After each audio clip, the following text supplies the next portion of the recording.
Hello, welcome to my YouTube. My name is Kim Hunt Harris, and I am here today to talk about the release of the third audiobook in my series, Trailer Park Princess. The title of this book, Trailer Park Princess, it's Caught in the Crossfire. This is a paperback book, which has been out for quite some time, but the audiobook just released this week. As I record this, it is October 2nd, 2021. And a few months back, in preparation of creating this audiobook, I went online with the narrator, the fabulous Sandra Murphy, who has been the narrator of the audiobooks and does a fabulous job. And we had such a great conversation, and she asked some questions of me and I asked some questions of her, and we had a really great chat. And so I have been so thrilled with the job that Sandra does on my books. And so, and she's just a charming person, and funny and smart, and much more articulate than I am. And so I wanted to share her with my readers and for you to get to know her and enjoy her as much as I do. So we have quite a nice lengthy chat, and then I talk about the books a little bit. She talks about her narration process and other things she has going on. So I hope you enjoy it, and I hope that you will check out the audiobook. All the first three audiobooks, there's Middle Finger of Fate, Unsightly Bulges, and Now Caught in the Crossfire, are at this time available on Audible. We have we have plans to get the rest of the series released in audiobook in the coming months. So I'm so excited about that. I love audiobooks so much, as you will hear in the interview. So enjoy. Hope you enjoy it. I hope you will check out the books, and take care. All right. Welcome, everyone. My name is Kim Hunt Harris. I'm the author of the Trailer Park Princess Cozy Mystery series, and I'm here today with Sandra Murphy, the voice mama, and who's narrator extraordinaire, actress, writer, voice actor, and Sandra is the narrator of the first two books in my Trailer Park Princess series, the Trailer Park Princess and the Middle Finger of Fate, and Trailer Park Princess with Unsightly Bulges, and soon to be, and also a Christmas novella that we put out, Gold, Frankincense, and Murder. So she has done just such a fantastic job of capturing the personality of the books and the tone of the books, and she's got Salem down perfect. She knows how to do a Texas accent that's not any more annoying than any of the rest of us real Texans, and so which is something I value. And so we're going to do a little something fun as we record this. It is June 2021, which is audiobook month, which audiobooks are one of my great loves, and so I'm so thrilled.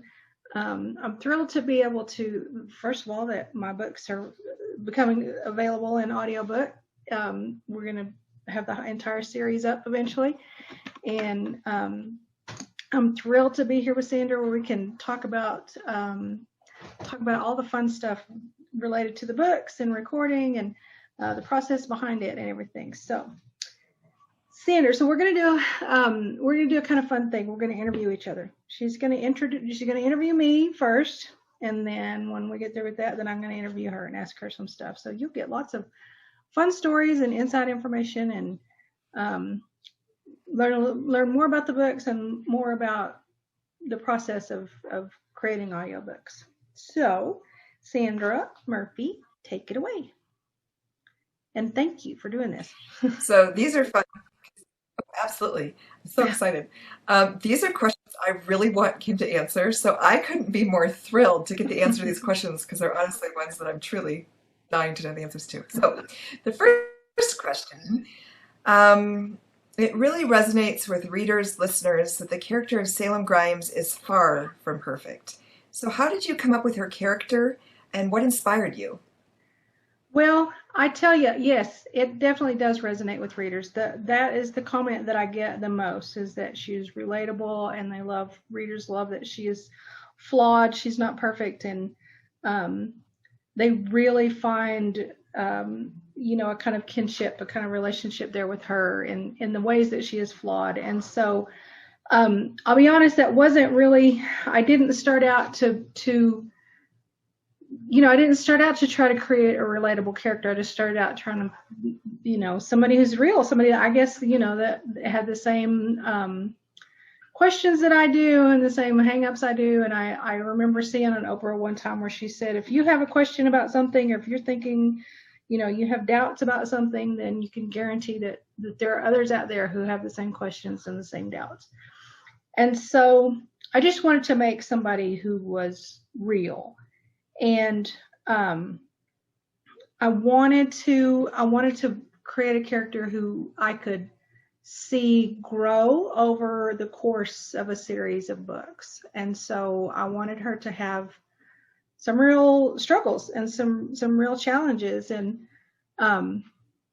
so I gave her a lot. I gave her a lot of challenges. And even kind of later on, after I had written definitely after I had written the first book or two, I thought, gosh, maybe that was kind of, did I overdo it?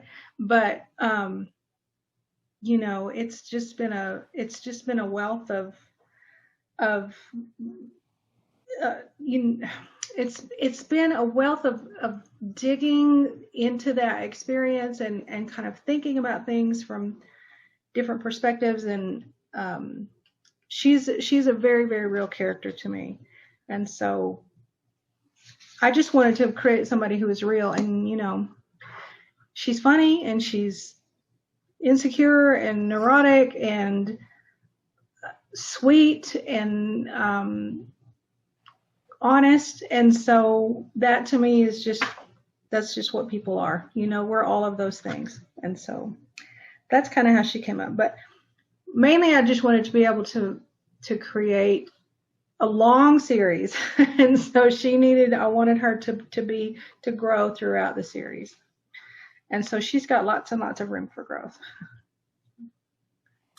So the character of Viv, her octogenarian partner in crime, Yes. is almost her polar opposite. Yes. Did you base Viv? I mean, Viv is so vivid in my imagination. She Base her off a real person? Yes. Well, Viv is kind of a combination of several people. First of all, so there's Viv, who, as you said, she's the partner in crime solving. She's the, she's got more money than sense. She doesn't really know how old she is. She thinks she's same age as Salem, even though she lives in an assisted living center, and she's got more money than sense. And whenever very early on, I had Viv, and Viv was her grandmother. And so, but then that kind of split off. So Viv became one character, and then Gma became another character, because I kind of wanted both of those. So, but Viv started out being like my husband's grandmother was one of the people who inspired her, because she's just such a firecracker. She was one of those people who has a crazy story for everything. And she had owned,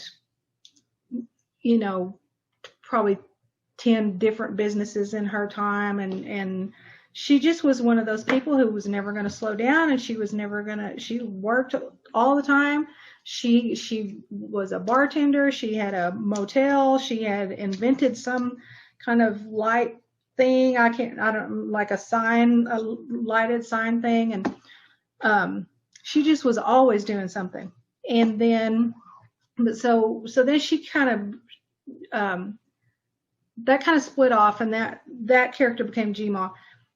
And then Viv was also, she kind of split off as to be a more like, she had more money. That's just all there's to it. I guess that was the main thing. Viv also has a very colorful history, and but she was based on this woman from my church named Laura, and I had never told Laura that she was the physically and kind of personality wise, she was based on Viv. I mean, I based Viv on her, but I had done several Bible studies with Laura, and she just was so classy and funny and smart, and I loved her. So in my mind, Viv looks like Laura. So, and she was a real sweet lady too. So but as the writing went on, they've kind of taken on they started out being based on those different people, but they became their own. In my mind, they're real separate people now. So, This is a hard question. yeah. If you could hang out for the afternoon with one of your characters, who would it be and what would you do? Okay, yeah. So we were talking about this because I thought I had never really thought about that before because of course I hang out with them all the time. But my first thought was, oh, I want to hang out with Tony and just like snuggle on the couch is what I'd like to do. But I think if I was gonna just choose one, I would probably choose Viv because definitely something is going to happen. And I don't know what I would do. I would just say, let's get in the car and go. And, because You would get in the car with Viv? yes, because it's going to be, there are airbags and there are seatbelts and because she's going to make something happen. Something's going to happen with Viv. So she would be a good time for sure. And there have been so many funny scenes that you've written with Viv. Do you ever crack up at your own humorous scenes that you've written in your book? Absolutely. Yes. I like a goofball. I laugh really hard when I write. Yeah, I do. And I even, like last night, for some reason, I was thinking about a line in Dazzling Dumpster Fire, which is the newest book, and it got me laughing all over again. Just, I don't know. Things come from out of nowhere, it seems like, and crack me up. So yes, I absolutely am not above laughing at my own jokes, for sure. Are you this funny in real life? Do you think you're this funny as like I sitting think I'm hilarious. I mean, my kids would disagree. They don't really laugh at my stuff, but I can keep myself going for a long, long time. I definitely see the funny in many things, and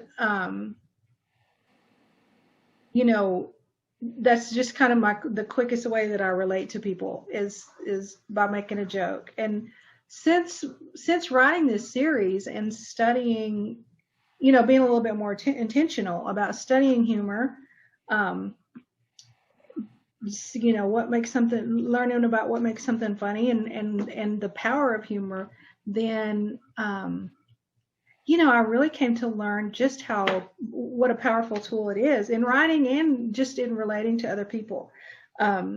Because I learned kind of early on that you can get away with a lot if you make people laugh. You don't necessarily have to be the smartest, and you don't have to be the prettiest, and you don't have to be the most eloquent. But if you can make people laugh, that's really valuable, and it it smooths the way for a lot of things. And so laughter is a powerful thing. So I'm definitely, and I also have Salem's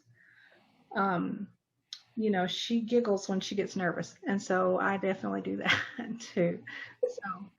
So but yeah. How did you decide on the setting of a trailer park for this cozy mystery? Because it's definitely not to like genre specs. Yeah, and that's fascinating to me. It's really not. Okay, I'll tell you the story of that. So before I was writing mysteries, I was writing romance novels, and I had gone to Romance Writers of America conference with some friends.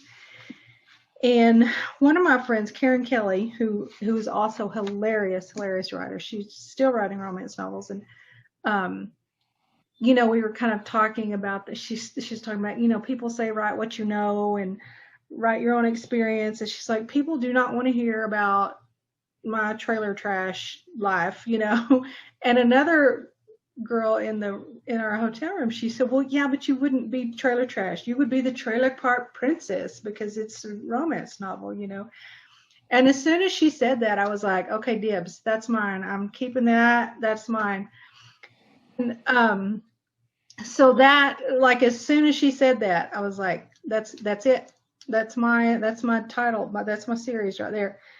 And there was also there. So she lives in a trailer park called Trailertopia, and that is the name, or it was the name. I don't know if it still exists or not, but there was a trailer park in Snyder, Texas, called Trailertopia, and I saw that name 35 years ago, 36 years ago, and it just stuck in my head, you know. And I mean, that's golden, right? Trailertopia. I wasn't not about to let that pass me by. I was going to use that somewhere, somehow.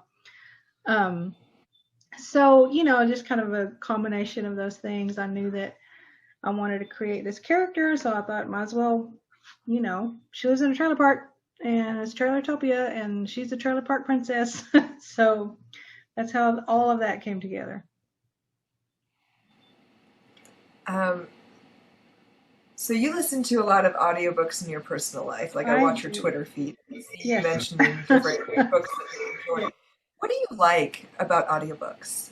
What do I like? Oh man, I am passionately in love with audiobooks. So I was one of those kids who always had a book in my hand. Always. I was always reading. And you know, under the, you know, reading behind my desk, behind my school book, you know, and reading at night, and I would climb trees and, you know, sit up there on the top of the tree and read. And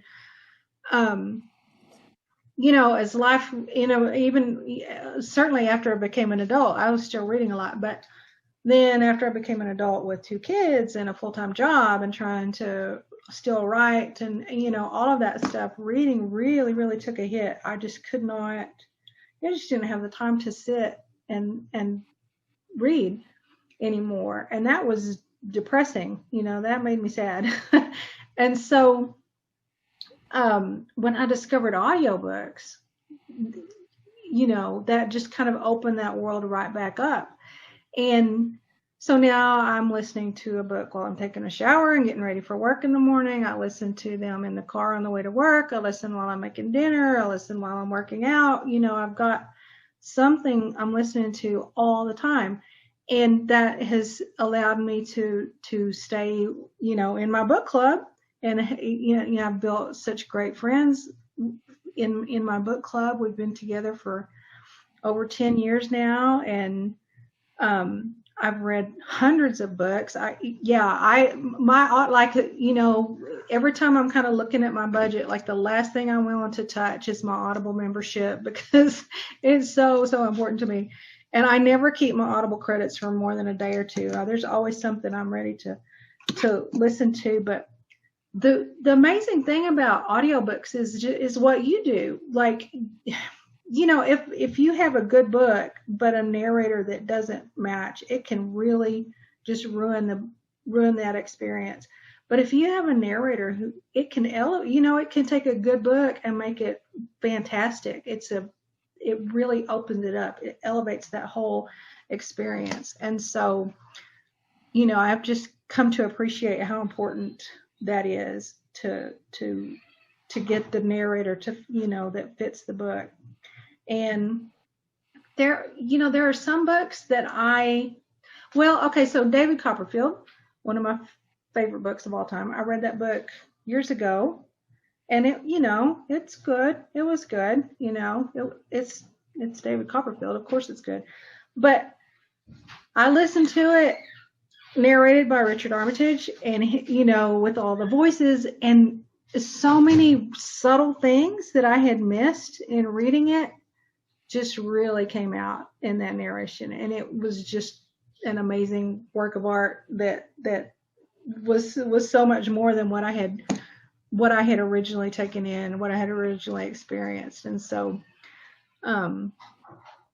audiobooks are it's almost like I don't want to say an improvement on a book, but almost I want to say it's an improvement on a book. You know, it's a really great thing. And for, you know, those of us, I know I'm not alone in not having any time. We all have so many things to do, and I still, I have such a hard time sitting, and even if I have the time, I have a hard time focusing now on reading, sitting and reading a book. And so audiobooks have kept that world open to me, and I'm just so, like I said, I am in love with them. So I can't even remember. Did I actually get to your question? Like, did I answer it? You did. You I did. You like did. most about them. I like everything about them. Um, so you portray Salem as struggling in her faith. Yes. And why did you decide to make this an integral part of the storyline, where many books of faith feature characters that are strong in their faith? Yes. Well, okay, I'll tell you the story behind that. So I started writing these books, and I felt like I had this calling to write these books, or I felt like I had a calling to write. I just was trying to figure out what God wanted me to say, and I could not. Like, I couldn't. I felt the calling very clearly, but I didn't feel any of the specifics. And so, and that was such a struggle for me. That was a really difficult time in my spiritual life, because I felt like God called me to do something, and then he just sat me there and left, and I was not doing a thing, and I hated it. And so I just started thinking about, well, these are my questions. This has been my experience, and almost every question of faith that Salem has is something that I have dealt with. If I'm not dealing with it right now, then I have in my past. And it's just been a great way to kind of work through that and put words to things that I have thought, and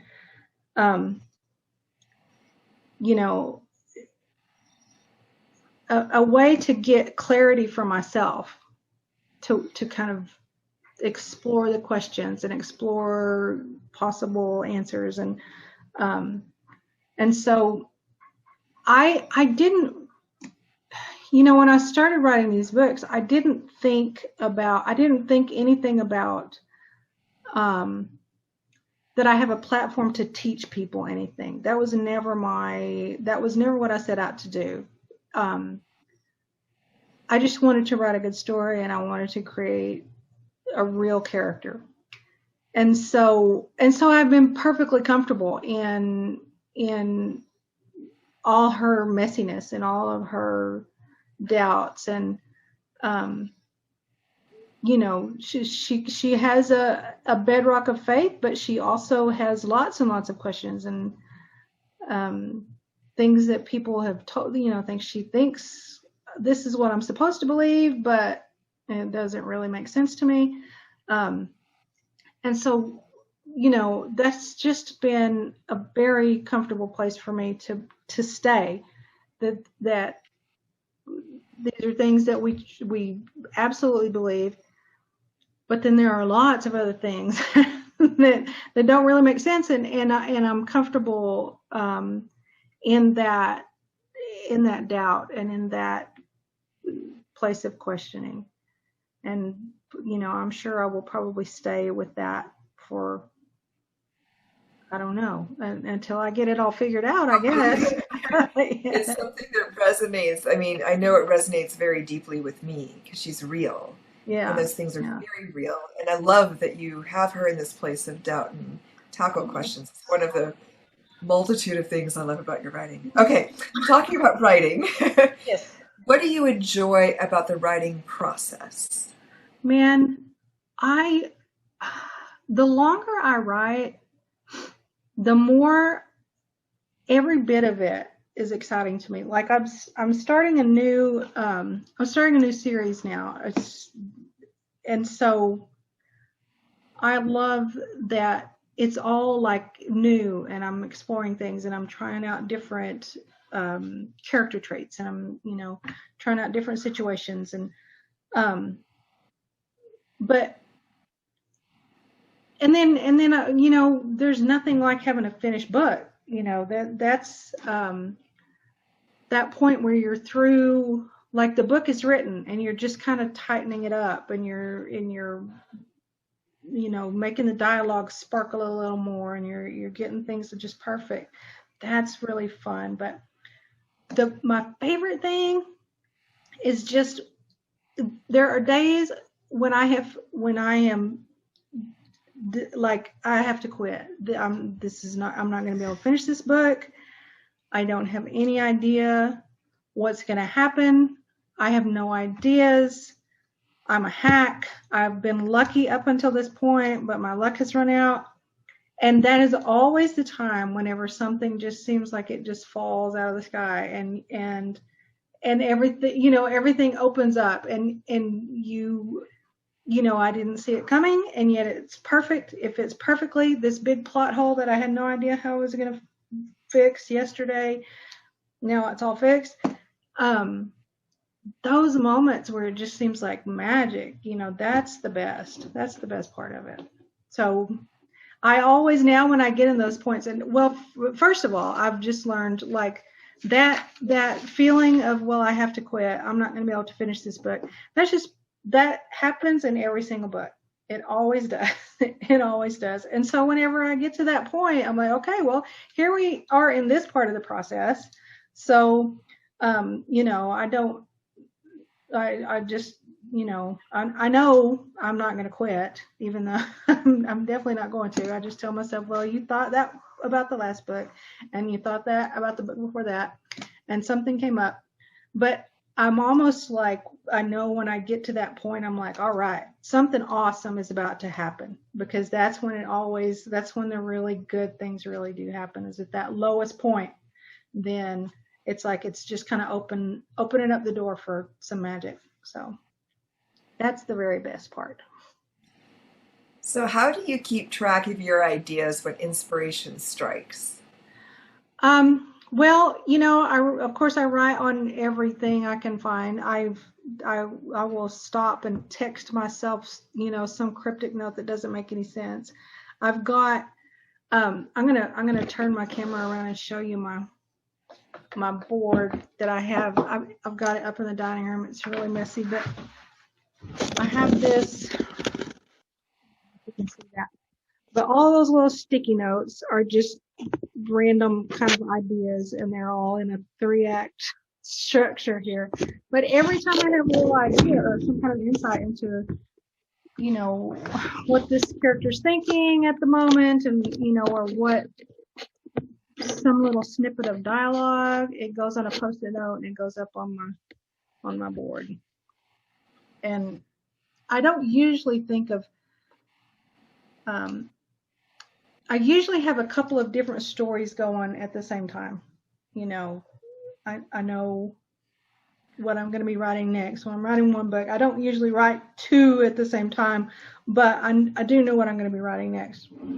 And so sometimes I'll get ideas for the next book, and I have like a kind of a random, thoughts on this book file in my computer, and I'll open it up and write out whatever's occurred to me. And I don't even often go back to that, but it does, it's just random kind of word vomit in there. But it's like, if I write it out, then it goes in and it stays in, and it becomes part of the subconscious, part. So, but it is important to me to write it down somewhere, somehow, that makes it stick in my brain. So the little camera turn might have given away the next and last question I have, but I love this question. And my question is, are you a plotter or a pantser? So for writers, they either plot out the book and they kind of know the structure and they fill it in, or they just write by the seat of their pants. So Kim, how would you answer that question? Well, I am a by nature, I would say I'm a pantser. But as I have gone along, I've tried to learn a little bit more about plotting, and When I write, I don't write straight through. I usually write the beginning scene, and I write as far into the book as I know what's going to happen. And usually that's not more than 4 or 5 scenes. And then I don't know what happens next, but I know in the middle of the book, this is going to happen. And so I get as far as I can into the beginning, and then I write what I can see next. And after that, it's just kind of I think of it as like a jigsaw puzzle. With a jigsaw puzzle, you do the edges first, and then you just start looking for things that look like they go together. You start this little portion of the window and the curtain has blue, and so you find all the little blue pieces and you kind of stick them together, and you put as much of that together as you can. And it's kind of like that. Like I can see little snippets of it, and I'll write as much as I can around it. And I have, there's always a point where I get, I just have all these kind of disjointed scenes, and I don't know what order they go in really. I know about where they are, as for if you're looking at like thirds of the book, but I know it's, this is in the middle third or the end third or something like that. But I just write as much as I can. And then with each one of those scenes, it's like the story gets a little bit more concrete.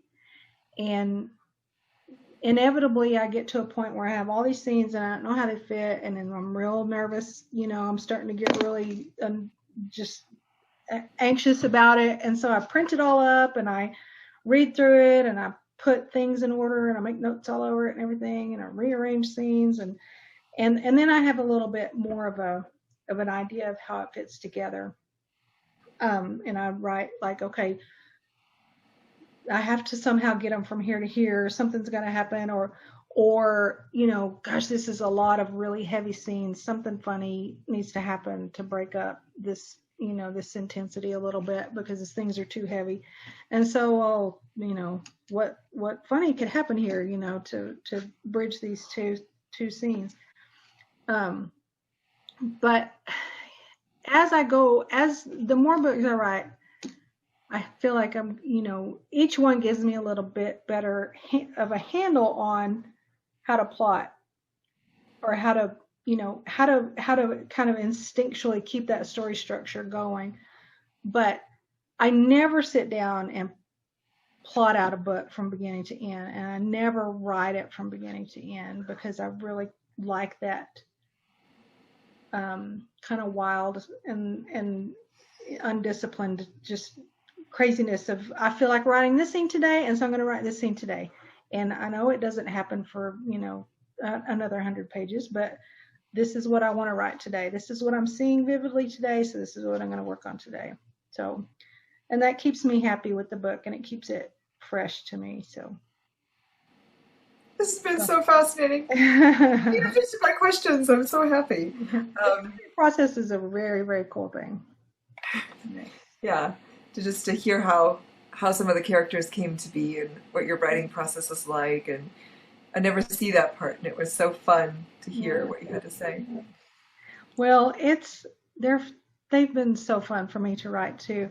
Like I said, the Dazzling Dumpster Fire is the most recent book. It came out last month, and it was 4 years between the release of Knickers in a Twist, which is the 4th book in the series, and then Dazzling Dumpster Fire. So that was a long time, and I'd written some other things. I'd started another series that I haven't published yet, and but man, getting back to those characters was just, it was like, hanging out with old friends again. It was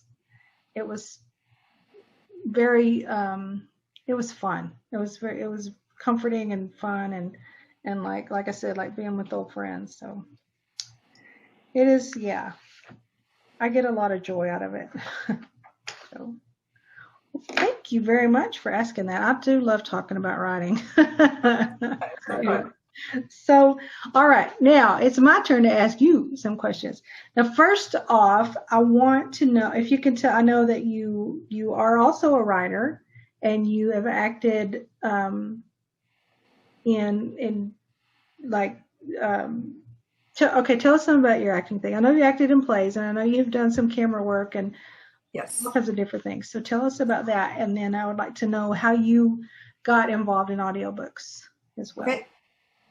So at this point in time in my career, I do some on-camera work. I love voiceover, and I'll get to that in a minute. That's my primary love for sure. Mm-hmm. The other thing I really enjoy doing, I love improv acting. I do have a theater degree, an English degree. Um, I love improv, the spontaneity of it, the not knowing what comes next. And I've taken that. I have school-age children, so it helps me to work during the day. I don't want to be on stage doing anything at night. So I found this crazy niche where I do training for first responders. I train police, I train port of entry, I train medical students, I train paramedics and EMTs. I'm the patient, I'm the crisis. So it's a little intense, but Wow. it also it's acting and training at the same time. And Uh-huh. that's what I do live. So you're not Yeah. going to see me on stage anywhere. So I do that, but primarily I do voiceover and I Mhm. narrate audiobooks, and that's where my love is artistically.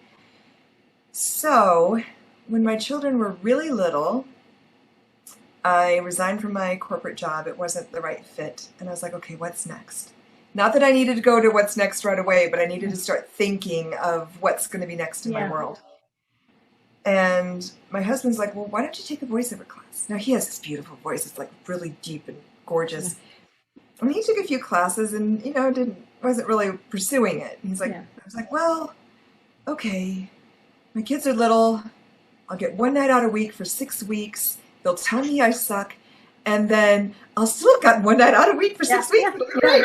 Um, and they didn't tell me I sucked. I was the only person in class where they said, you can be working tomorrow, with my background. And then I just went down the bunny hole. I just Yeah. kept getting more classes and private coaching and Yeah. created a studio and, was in the black within the first year after the expenses of training in the studio and Yeah. everything. So, That's awesome. especially with my love of literature and a well-crafted sentence, I love what I do. I get to act and I get to be all the characters, Yes. and I love literature. So like, this is like my home, my happy place. I just love what I do. I love telling stories. So that's how I got to where I am, to what Excellent. I do. That's what I do. That's excellent.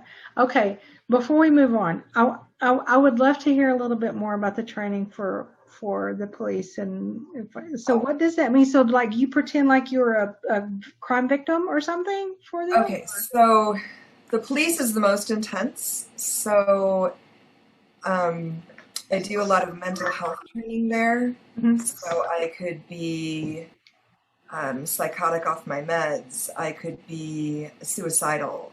These are really heavy, heavy training. Yeah. I could be manipulative and just really in their face trying to push every button I can. Those are really intense. Yeah. They can tell me that my child died. The medical students can tell me I have cancer. The paramedics, they're trying to assess, trying to do the medical things, but at the same time, I have to make sure they're interacting with me as a human and a patient. Yeah. So That's when so I leave my booth, yeah. I go do that.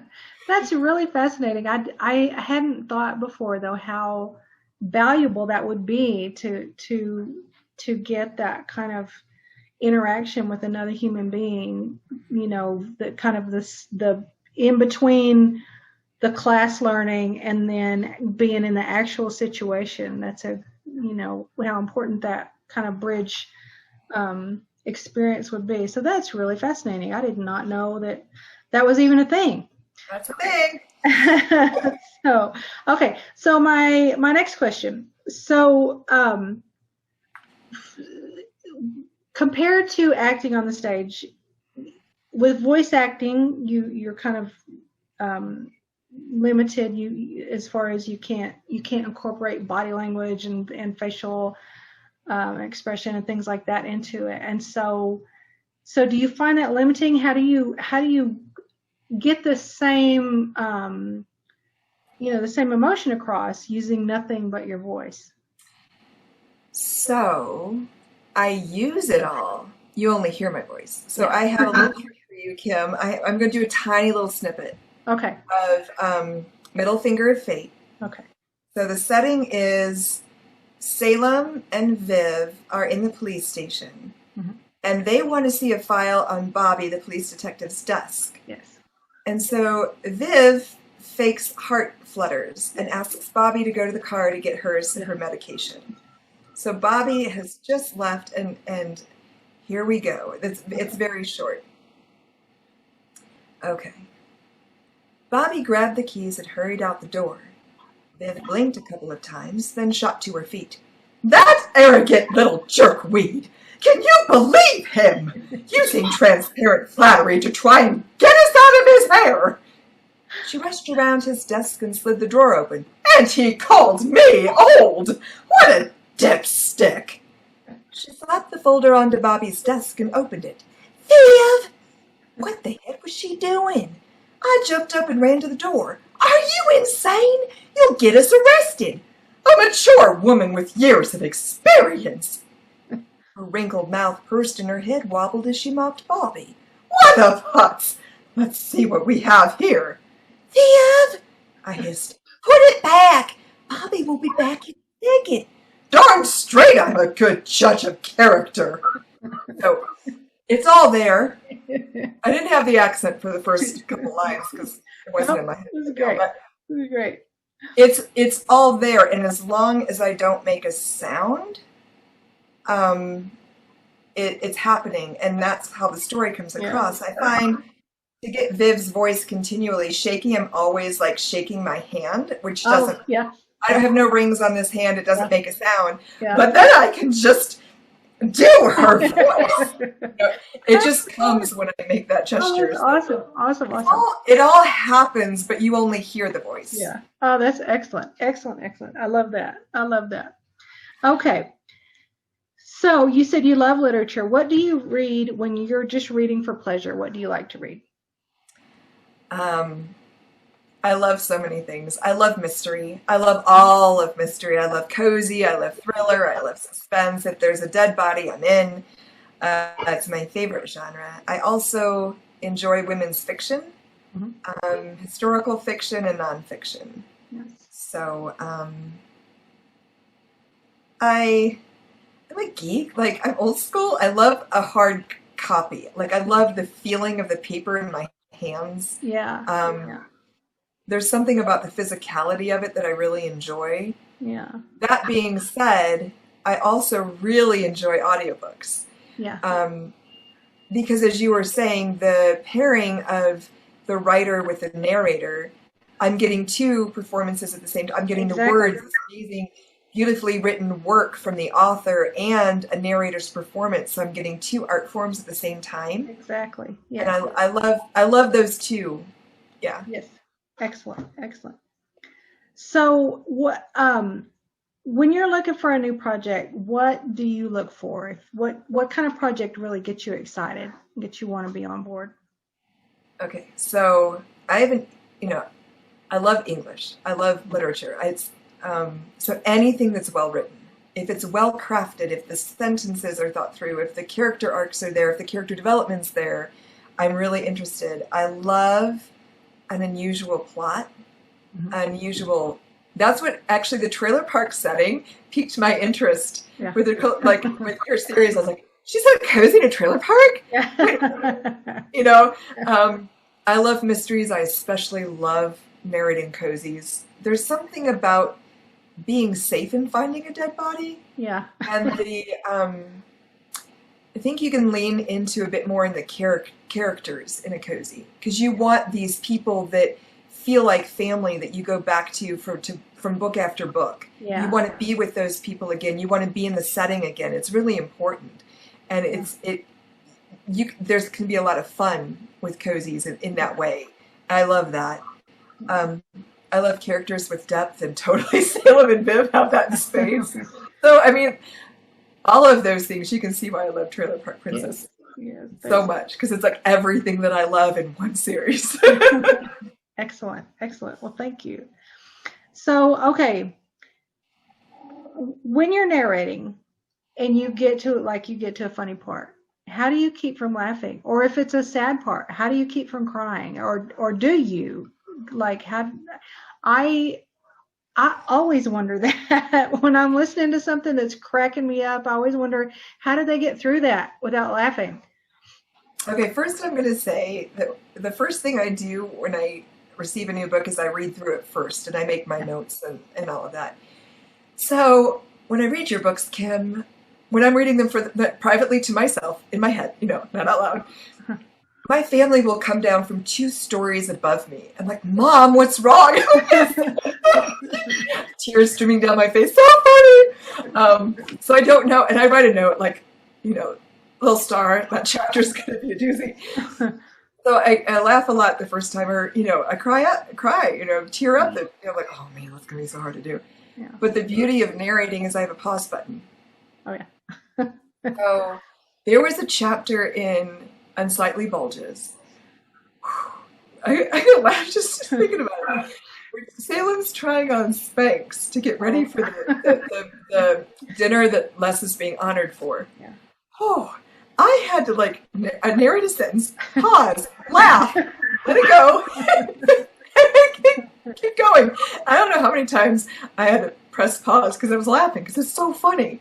And then later that chapter, the character who tells Les what he meant to him, that resonated with me so deeply that I was like, I had to do almost sentence by sentence and just calm down and get the little thing out of my throat and take some water and shake it off and then do a little bit more until I got all choked up again. So I'm really grateful for the pause button. Yeah.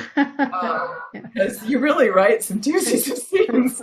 Awesome. It's great because they resonate so much either to the humor or to just the empathy you feel for what that character is thinking and feeling and experiencing that, it's great that I'm pressing the pause button. That's excellent. You're writing such an engaging scene that I'm so completely involved in it. Ah, that's excellent. That's beautiful. That's beautiful. When I'm listening to audiobooks, like I remember when I was listening to Stephen King's 11/22/63. Have you listened to that? No. There was a part where he, of course, when you're reading dialogue, then, all the emotion is in there. But there was a part that was narrative that was really difficult. And I guess this is a choice that he made as a narrator, but all that emotion was coming through. It was a really violent scene. And he was reading it as, he was, as he was telling it, he was, kind of crying and really horrified by all the violence and everything. And it was almost, it was just a little odd to me, I guess, that he did that, because normally when you're listening to audiobooks, in the narrative, there, all of that is saved for the dialogue. And anyway, it was just a thing that kind of stuck with me. And so I just wanted to know kind of your opinion about, like, when you make those decisions of how you're going to present things like that. How do you decide because this is your art, this is your creativity brought to the project. And so how do you make those decisions of how you're going to do things like that? So I'm a pantser in that respect too. Yeah. Like the only things I note are if you have a line of dialogue and then you say she whispered, I'll note that because I need to know that before I say before you start. Yeah. Those are the only, they're more technical things I note in my script. I don't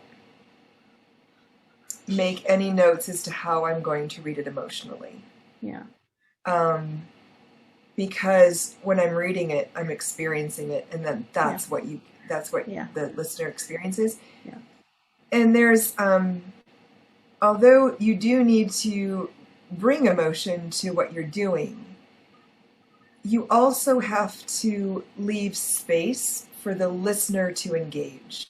Yeah. So other than lines of dialogue, which are, you're supposed to be fully those characters. Yeah. But for narrative, you need to leave a little space for the listener to have that emotional space as well. Yeah. So it's a delicate balance of trying to meet in the middle. Right. Expressing the emotion in the scene, but not going so far that the listener can't feel like they're equally part in the scene experiencing it. Yeah. So it might be feeling it, but pulling back to let them engage in that narrative too. Yeah. And it's a delicate balance that you're always trying to get right.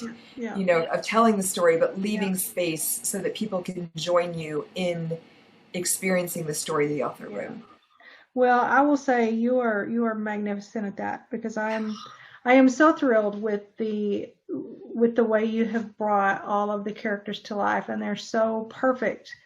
You nail each one of the personalities in just such a way that I couldn't have asked for better representation, and I'm just absolutely thrilled with it. And I think I said this at the beginning, but we're getting ready for you to record the third book in the series, Caught in the Crotchfire, and so I'm just so excited about that. And eventually they'll all be recorded. So I'm just, like I said, I could not be happier with the job that you did. I've just for the people watching this, I met Sandra at the Women Writing the West conference in San Antonio about, was it 2 years ago? It was 2 years ago, because everything shut down not too long after that. But and you were talking about you did a presentation on everything that's involved in narrating a book and the whole process, and it's just absolutely fascinating to me, and I love it. And so for my last question for you, I would like to know, what is your favorite audiobook? If you had to just pick one, what would be your favorite one, and what did you love about it? Okay. I had 4 series written down, but I will go with one book. Okay. So my children are school age, so we listen to in the car a lot of middle grade. So that's why this is middle grade, because I know middle grade audiobooks very well. There's the series The Tale Dark and Grim, written by Adam Gidwitz and narrated by Johnny Heller. Uh-huh.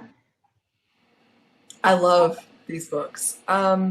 Many different reasons I love these books. Adam Gidwitz breaks the third wall. He directly addresses sometimes.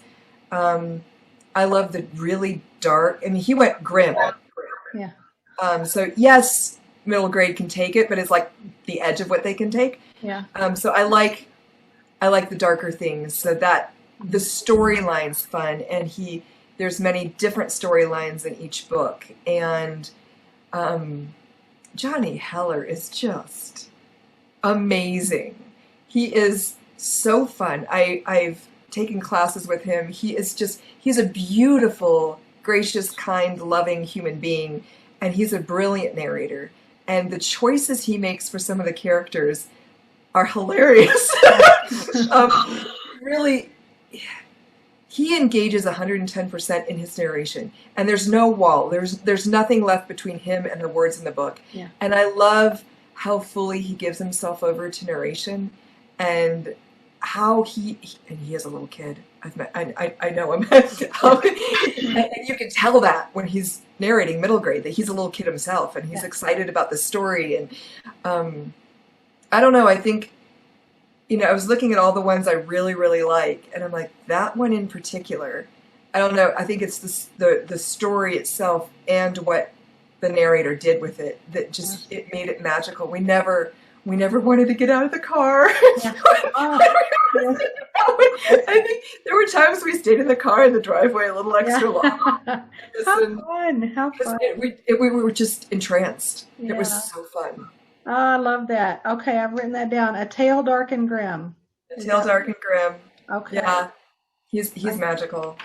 I've got to listen to that then. That's going on my list. All right. Well, Sandra, will you tell people where they can find you, your website and social media links and things like that? Sure. My website is voicemama.com. You Google that in Facebook or Twitter or Instagram, you'll find me there as well. You can put my name, Sandra Murphy, into Audible. Books pop up. So you have a lot of books pop up too. You've got quite a few titles on there, so that's very cool. I love that. I love that.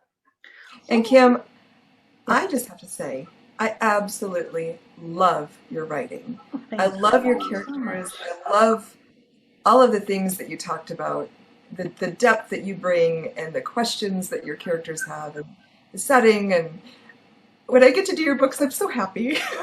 Oh, I'm so glad. I'm so glad because it's just been such a great experience. And I'm just really grateful that I went to that conference and met you because it has led to beautiful things. So thank you so much.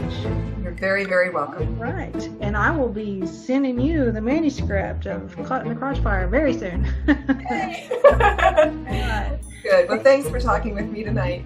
Thank you.